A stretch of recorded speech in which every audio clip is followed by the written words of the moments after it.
Have you ever felt completely betrayed? Like life hit you out of nowhere and suddenly everything you thought was going to happen, your dreams, your plans, just collapsed? Maybe it was a friend who turned their back on you. Maybe it was a job that slipped through your fingers. Maybe it was a season of life that just feels like a total loss. Here's the thing, we all have those moments, times when we feel abandoned, forgotten, like God is nowhere to be found. And if that's you, you're not alone. You see, in the Bible, there was a guy named Joseph, and Joseph had a dream. Literally, he believed God had something big planned for him.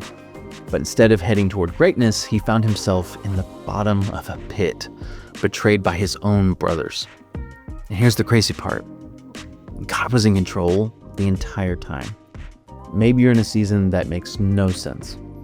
Maybe everything feels unfair. Maybe you're wondering if God even cares. If that's where you are, Joseph's story is your story. Because even when everything looks like it's falling apart, God is still working for your good. So in Genesis 37, we find this story of Joseph. And Joseph is the favorite son of Jacob. And when your dad's favorite, you start acting like it. Joseph gets this coat of many colors, a symbol that he's set apart, special. And to make things worse, he starts telling his brothers about his dreams. Dreams that basically say, hey guys, one day you're all gonna bow down to me. This is not exactly the way to win over your siblings. His brothers already hated him, but this was the last straw. One day when Joseph is sent to check on his brothers, they see him coming and they make a decision that will change his life forever. Here comes the dreamer, they say. Let's kill him. But instead of killing him, they throw him into a pit. And while Joseph is sitting in the bottom of this pit, probably terrified, confused, wondering what just happened, his brothers sit down to have lunch. I mean, think about this for a second. They sit down to eat while their brother is in this pit. Have you ever been there?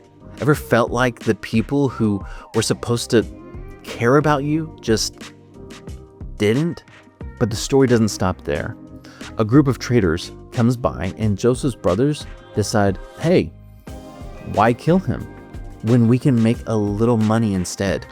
So they pull him out of the pit, sell him into slavery, and cover up the whole thing with a lie.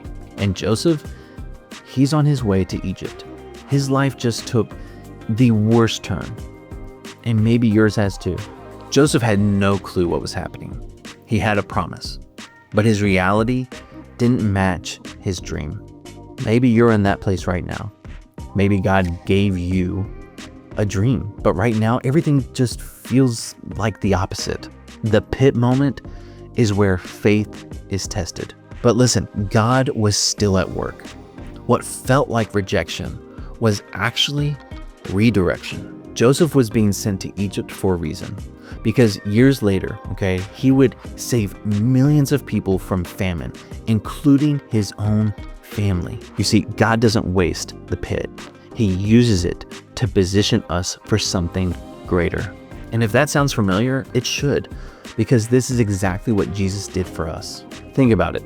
Jesus was betrayed by his own people. He was stripped of his robe. He was sold for pieces of silver, and he was thrown into a pit, the grave. And just when it seemed like everything was lost, just when it seemed like the enemy had won, God was at work.